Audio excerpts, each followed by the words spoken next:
Hello friends, Moumita's কুইজনে আপনাদের সবাইকে স্বাগত। আজ আমি চিচিঙ্গের ভর্তা করে দেখাবো। চিচিঙ্গের খোসা ছাড়িয়ে ভিতরের বীজগুলোকে আমি ছাড়িয়ে নেব।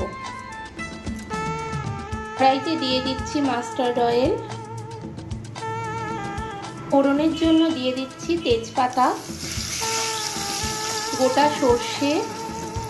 মশলার জন্য আমি পেঁয়াজ, আদা, কাঁচা লঙ্কা, শুকনো লঙ্কা আর রসুন একসাথে বেটে নেব। চিচিঙ্গে আমি এইভাবে কেটে রেখেছি,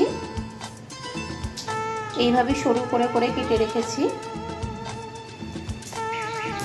এবার চিচিঙ্গেটা আমি দিয়ে দিচ্ছি,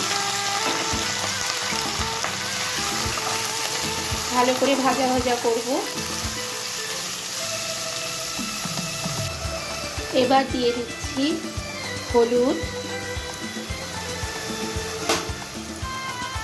চিনি, লবণ পরিমাণ মতো। এবার দিয়ে দিচ্ছি বেটে রাখা মশলাটা। একটু জল ছেড়ে গেছে, ভালো করে কষতে হবে। এবার অল্প পরিমাণ জল দিয়ে দিচ্ছি, ফুটতে দেব।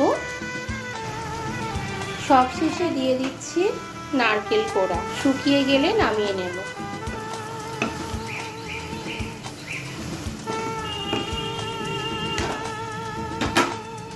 রেডি হয়ে গেল চিচিঙ্গে ভর্তা। রেসিপিটি ভালো লাগলে অবশ্যই শেয়ার করবেন, লাইক কমেন্টস করে জানাবেন।